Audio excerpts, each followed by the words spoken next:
Assalamualaikum warahmatullahi wabarakatuh. Nama saya Nisha Farah Gardiena, mahasiswa dari Universitas Pancasila Fakultas Ilmu Komunikasi. Di sini saya akan membahas mengenai pembelajaran tatap muka versus pembelajaran tatap jauh.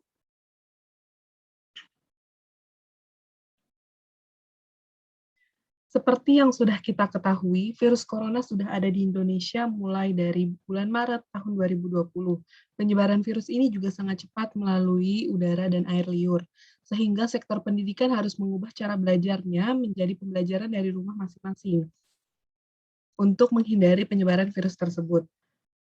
Semua diubah menjadi melalui media online yang akhirnya dilakukan dengan Zoom, Google Meet, Google Classroom, dan berbagai platform media online lainnya. Pada sektor pendidikan, pembelajaran secara online ini sudah berlangsung selama hampir 2 tahun atau setara dengan 3 semester untuk di perguruan tinggi. Banyak kendala dan kritik dari masyarakat mengenai pembelajaran jarak jauh ini, entah itu dari mahasiswa maupun pengajar.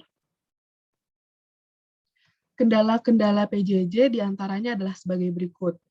Yang pertama ada materi sulit untuk dipahami oleh mahasiswa. Yang kedua, motivasi belajar berkurang, di mana terkadang ada mahasiswa yang join Zoom atau Google Meet, itu hanya untuk absen saja, dan tidak memperhatikan materi yang diberikan oleh pengajar, karena mereka mematikan mic dan juga mematikan kamera. Lalu yang ketiga, ada sinyal yang sering hilang pada saat pertemuan online. Lalu yang keempat, ada kondisi mental mahasiswa dan juga pengajar yang lebih mudah stres dan juga lebih cepat bosan karena mereka melakukan kegiatan belajar mengajar itu hanya di satu tempat yang sama, yaitu di rumah. Lalu yang terakhir, ada mahasiswa banyak yang menjadi kurang aktif pada saat kegiatan belajar mengajar. Berikut adalah ilustrasi pengajar dan peserta didik pada saat PJJ. Karena adanya kendala serta kritik yang diterima, maka pemerintah diminta untuk meninjau ulang atau mengevaluasi kembali pembelajaran jarak jauh. Hingga akhirnya Kemendikbudristek meminta semua universitas untuk mulai membuka perkuliahan tatap muka dengan beberapa syarat yang harus dipenuhi oleh universitas. Meskipun begitu, pemerintah juga meminta untuk tetap menyediakan pembelajaran secara daring. Persyaratan-persyaratan yang harus disiapkan untuk kuliah tatap muka diantaranya adalah sebagai berikut. Yang pertama, universitas yang dapat melaksanakan pertemuan tatap muka itu disesuaikan dengan level PPKM di daerah universitas masing-masing. Untuk universitas di wilayah PPKM 1, 2, dan 3, sudah dapat melakukan pertemuan tatap muka dengan melaporkan kepada Satgas daerah universitas. Hal ini berlaku untuk perguruan tinggi negeri maupun perguruan tinggi swasta. Lalu yang kedua, ada perguruan tinggi harus membentuk Satgas COVID-19 di universitas masing-masing untuk menjaga standar prosedur protokol kesehatan yang telah diterapkan oleh pemerintah. Lalu yang ketiga, ada seluruh sivitas akademik, tenaga kependidikan, hingga mahasiswa harus sehat dan harus sudah divaksinasi sesuai yang sudah diberikan oleh pemerintah.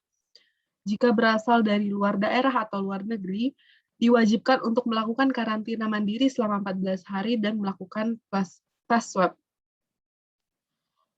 Lalu, untuk mahasiswa yang akan melakukan pertemuan tatap muka, harus sudah memiliki izin dari orang tua untuk melakukan tatap muka tersebut.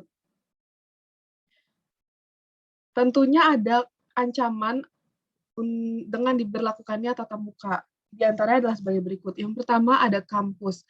Tentunya akan kesulitan untuk memantau mahasiswa satu persatu apakah sudah menerapkan protokol kesehatan atau belum. Karena mahasiswa yang ada di kampus itu sangat banyak, tidak mungkin kampus itu memperhatikan satu persatu. Apakah mahasiswa sudah memakai masker pada saat berkumpul dengan teman-temannya, apakah mereka sudah menjaga jarak, dan apakah mereka sudah menjaga kesehatannya masing-masing. Lalu ada juga tidak semua mahasiswa dapat melakukan pertemuan tatap muka secara langsung. Sehingga materi yang disampaikan juga akan lebih lama tersampaikan. Maka dari itu solusinya adalah mahasiswa harus lebih sadar untuk menjaga kesehatan diri masing-masing dan melakukan protokol kesehatan yang berlaku. Lalu Penerapan pertemuan tatap muka dilakukan secara bertahap, dibagi menjadi beberapa persen dari satu kelas untuk datang ke kampus secara langsung, sehingga tidak semuanya bertumpukan di satu kelas. Materi yang disampaikan juga harus seimbang antara yang datang ke kampus ataupun yang melalui daring.